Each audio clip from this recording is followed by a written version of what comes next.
Merci beaucoup, Vincent. Peut-être le conseil que je peux donner aux entrepreneurs, c'est faire un tour de table.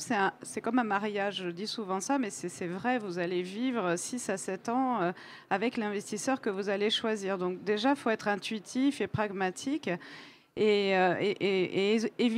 bien évidemment, éviter d'être naïf et bien savoir à quel type d'interlocuteur vous avez affaire, entre le VC, le CVC, tout ce qu'on peut avoir d'hybride entre les deux. Mais déjà, vous posez la question de la relation humaine. Est-ce que je vais m'entendre avec cette personne? Est-ce que ça va bien se passer? Est-ce que la philosophie me correspond? Est-ce que ma stratégie, est-ce que mon produit, est-ce que mon positionnement est bien compris et partagé? Parce que souvent, les problèmes dans les boards et dans la vie des entreprises ensuite, et c'est pas uniquement le fait des CVC, hein, ça peut être le fait de simples VC, c'est le désalignement de la vision au départ. Hein, c'est-à-dire le VC ou le CVC n'investit pas dans la réalité de l'entreprise. Donc ça, c'est déjà c'est très important de s'assurer que la vision est alignée. Et souvent, c'est pas celui qui va vous proposer la term sheet avec la plus grande valo qui va être le meilleur partenaire. C'est celui qui aura fait le plus de due diligence, qui aura le mieux compris votre industrie.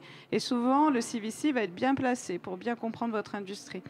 Et ensuite, être pragmatique sans être naïf, c'est-à-dire essayer de prendre ce qu'il peut y avoir de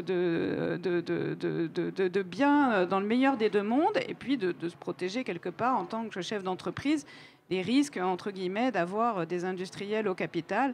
J'ai dit, encore une fois, ça passe par la gouvernance, ça passe par un certain nombre de règles sur lesquelles il faut se mettre d'accord au départ pour pas qu'on se trouve, le jour où il y a un problème, dans une situation de conflit d'intérêts et de difficultés.